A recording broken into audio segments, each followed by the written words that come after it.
What's up mga parings? Sa video nga na to mga parings, nitong umpisa parings, okay naman yung dalaw namin parings. Okay naman tong Layla.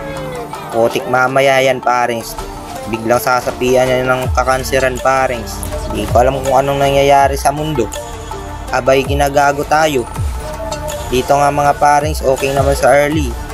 Mukhang maganda naman yung rotation. Pumapalag pa naman kami, kaso puti kabag tumatagal parings, ginagawa kami punching bag ng kalaban mga parings.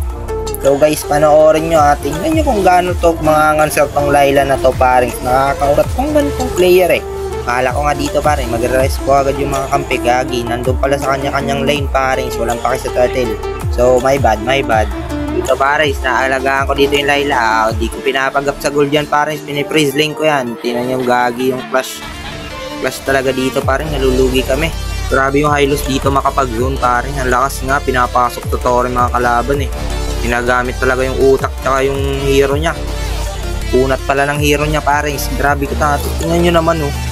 Sino makakapigil dyan oh. Grabe tong tikbalang na to paring. Pinatay na naman dito Layla paring. Grabe nga to makapag-zone.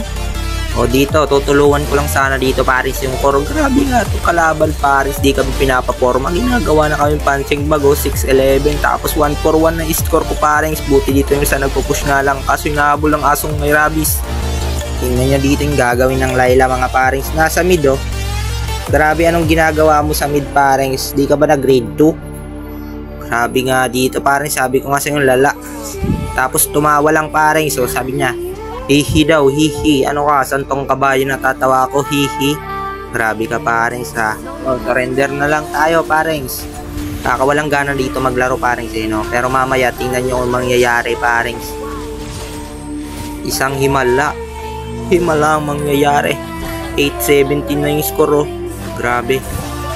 Dito nga parings, kala ko di ako papalaga ng dalawang kumag na to parings. Kaso pinagabol ako dito mga parings. Tapos masusulukol pa ako na itong hayabutaw na to. Sakit. Pero okay lang mga parents dahil mamamatay din yung hayabutaw dun. May stun. Stun. Bang ka din boy. Ay patay yun parents. Bang. Grabe, nice Layla. Nakambag ka din. Grabe kalaban parents. 1-5-3, 10-24 yung score. Hirap ng game na to. Pero tingnan nyo mama yung mangyayari parents. Mga comeback namin tong game na to parents. Dito kahit tank parents, si tank roam na ako dyan ha. Nakatank build na ako dyan ha. Tingnan nyo, papalagan ako dyan dalawang yan parents. Grabe, gagaling ng kalaban no? So dito nga mga parents, napabilib ako dito. Tingnan nyo ha, loging-logi kami. Pag ulti ng YSS para mabigyan ng vision. Tapos sakto yung Savior, mag-ulti, boom, naagaw, grabe.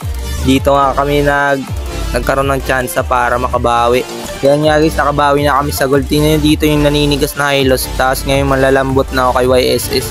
Malakas din tong YSS namin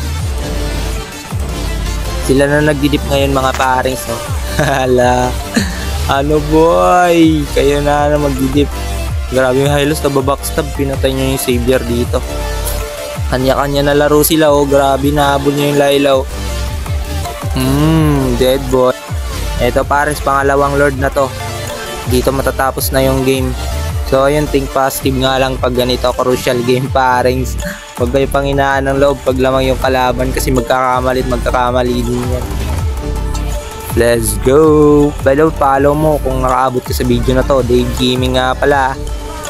Roll, kaya ko.